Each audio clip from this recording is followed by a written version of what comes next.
Okay, I've never seen a creature jump that high.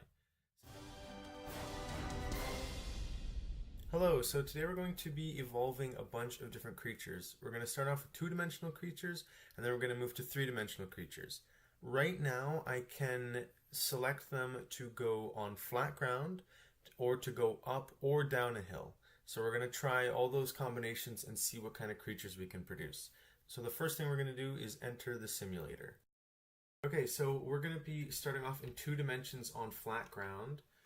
So there's our first creature. It is pretty terrible, as we should expect, because none of these creatures have any ability to move at all. They're all completely randomly generated.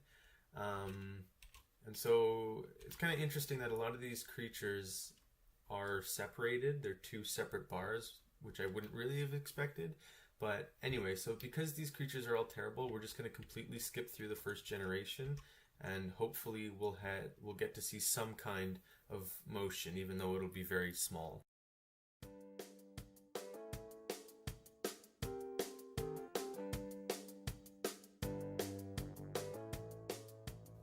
Okay, so our first generation is done, and that was the first creature. There hasn't been much improvement yet, but it has only been 1 generation, so I think we're going to do 1 more iteration just to get the creature started and hopefully see a little bit more actual movement.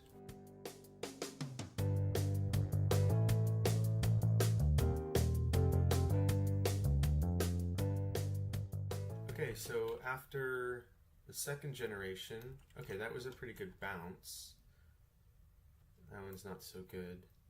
Not so good. Yeah, so a lot of them still are pretty okay, not the end of the world, but we'll just do 1 more generation.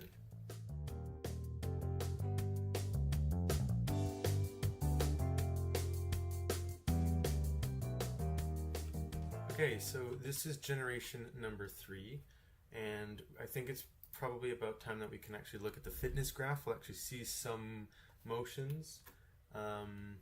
Obviously not on that creature. Not that one.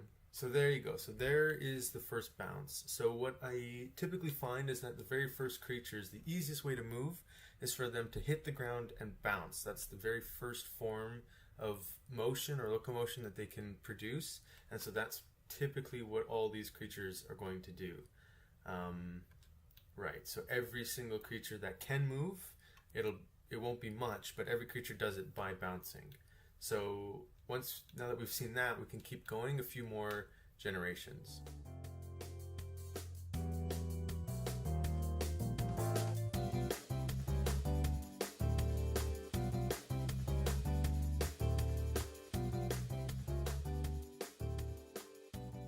Okay, so we just finished 2 generations. We're now on our 5th, and the first creature is terrible. The next creature, okay, figured out how to make himself fall a little bit farther. So now it has a second. So most creatures were just 1 connection, 1 bone or muscle that fell over. Now those creatures had a second component to make them last a little bit longer as they fell. This creature almost looks like he can move, but can't quite.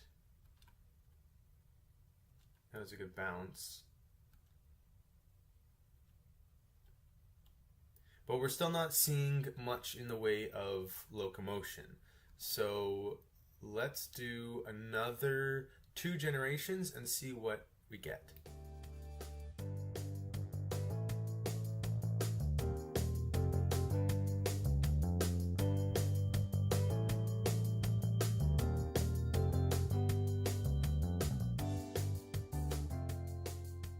Okay, so in that time lapse, we saw that there was a lot of homogeny. So a lot of the creatures looked the same. They were all that triangular shape.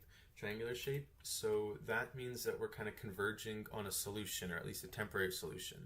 So let's kind of try to find what that creature is. I believe it should be moving at this point.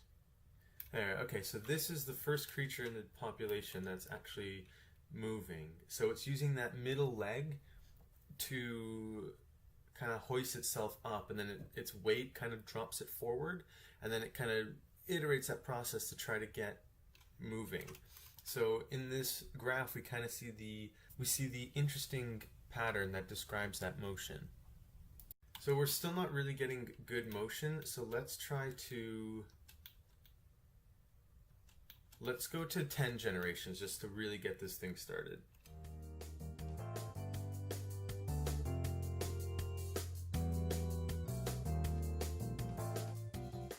Okay, so there is 10 generations done.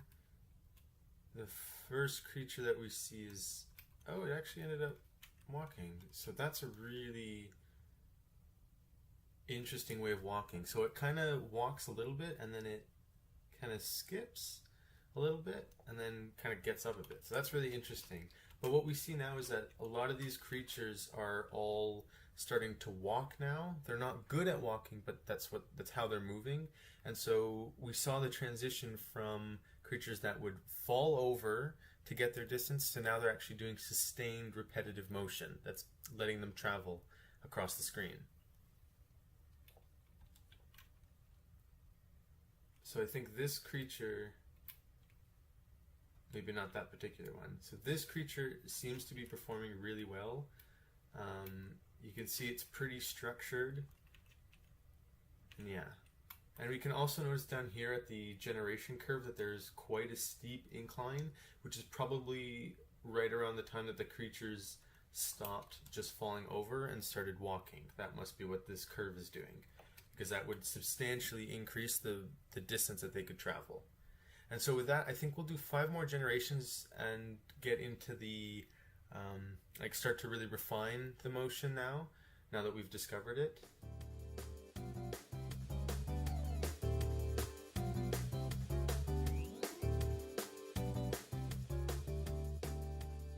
Okay, so now we are into the 15th generation, so creatures should be reasonably well refined. We've seen massive improvement. I think at generation 10, the creatures were going about 16, now they're going 75 units, and we can see why.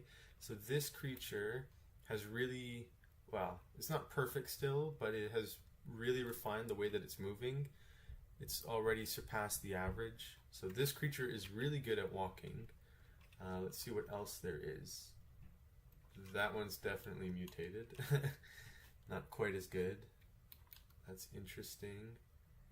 But he's not a really effective walker, yeah.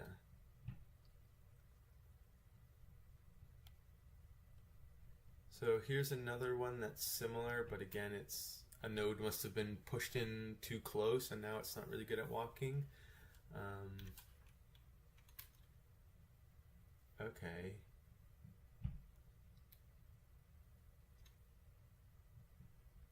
So that's really interesting, but it doesn't really work. Okay, so this creature actually figured out how to walk. So let's see how it's moving. So it uses those 2 legs to kind of shuffle along the ground, and then it picks itself up and swings forward. So this is perhaps a more evolved creature of a creature we've seen in the past. Right. So what I'm noticing is that there's no creatures are jumping. There are no creatures that are jumping, which is interesting because I've seen jumping happening before. So regardless, now let's keep going. Let's go to generation 20.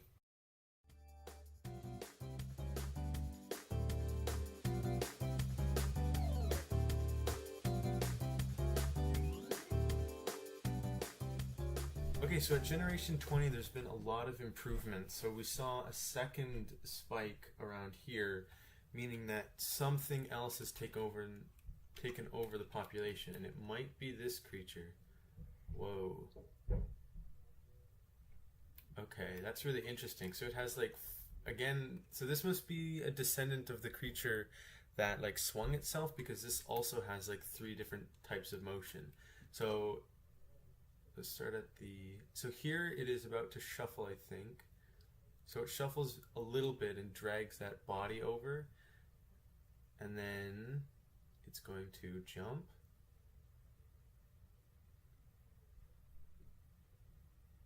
Jump. There you go. And then it jumps in the air. Okay, so there's one of those creatures that jumps. So that's kind of interesting. So now we see jumping happening pretty late actually. It's not like it's pretty recent that it's come into play. Where normally these kinds of things settle down pretty early, but I mean when it finds a better solution it's going to take over, right? So let's see what else has been produced. Interesting, but doesn't work. That one kind of slides itself, so that's interesting as well. But yeah, we see that that one creature has pretty much taken over the whole population. I think at this point, this essentially showed us like that creature is essentially the overall form of the solution. So we're basically heading towards a steady state. So I think we're going to go all the way to generation 30 and see what the final, hopefully by then we see a plateau. We'll go to either generation 30 or to when it plateaus, and hopefully we'll see a fully refined creature and see how that looks.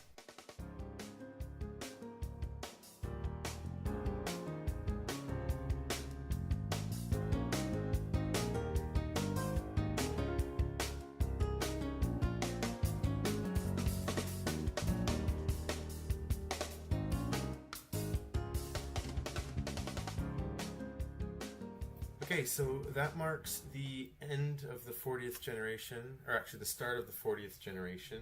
So, yeah, we could have stopped it at the 30th generation, which was around here, which is when the improvements really started to slow down. And that's basically because at around generation 30, we found an ideal configuration, and then from then on it was about optimizing or like miniature tunings to that to improve the creature. And then finally at around generation 35 the improvements stopped, so we found a near optimal solution, or as close as we're going to get with this simulation.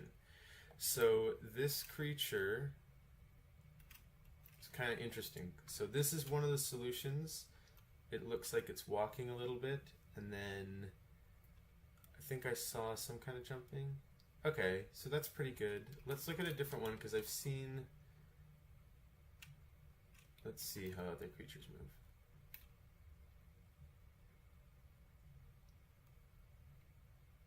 Okay, wow, so there. So this creature walks for a few steps. Looks like maybe 5 steps even, so that's quite a few steps. And then it takes one massive jump in the air where it covers quite a lot of distance, which is pretty interesting, because I said like jumping isn't too common, at least in 3 dimensions, but I've run this simulation a few times and it looks like in 2 dimensions it's a little bit more common, but that's really interesting to see the powerful jumpers. Yeah, so it looks like a lot of creatures. And what's interesting is I think that the best one is made of entirely muscle.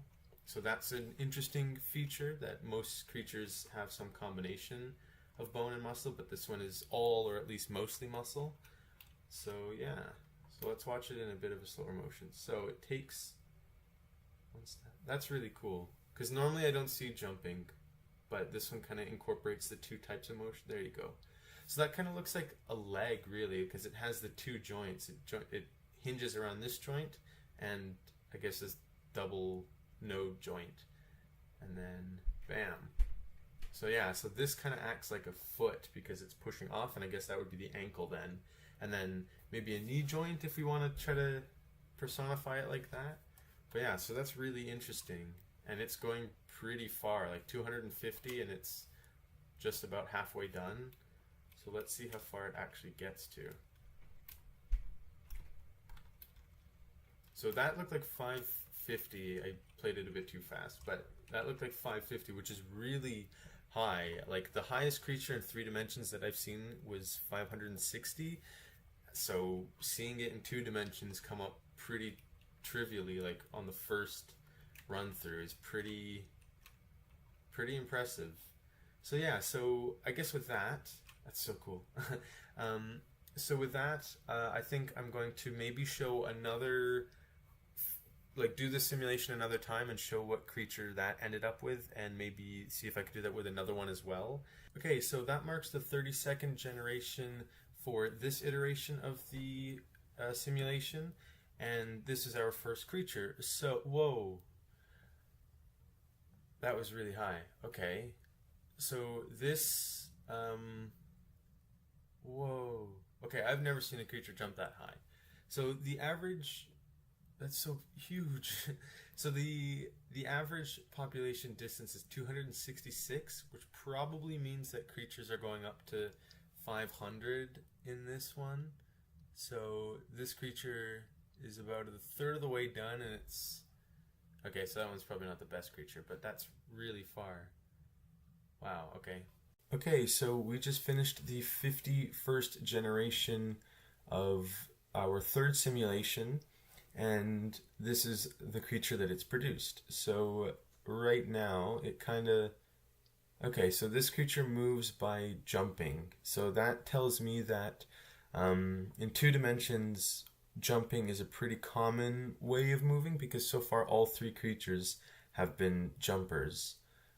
So that's kind of interesting, because that's not really what I would have thought. I would have thought that the creatures would be walking a bit more than they are. Like, they're kind of moving a little bit, but it's more shuffling than walking. But yeah, so that's a kind of interesting creature. So that ends our third creature on flat ground in 2 dimensions. Okay, so we just finished 3 simulations for 2-dimensional creatures on flat ground, and we saw some pretty interesting behavior. But in the next video, we're going to see the creatures on sloped terrain. The video will be a lot shorter because now we've already seen the process, so I'll cut out a lot more stuff, but we'll see that in the next video. So thank you for watching. Bye.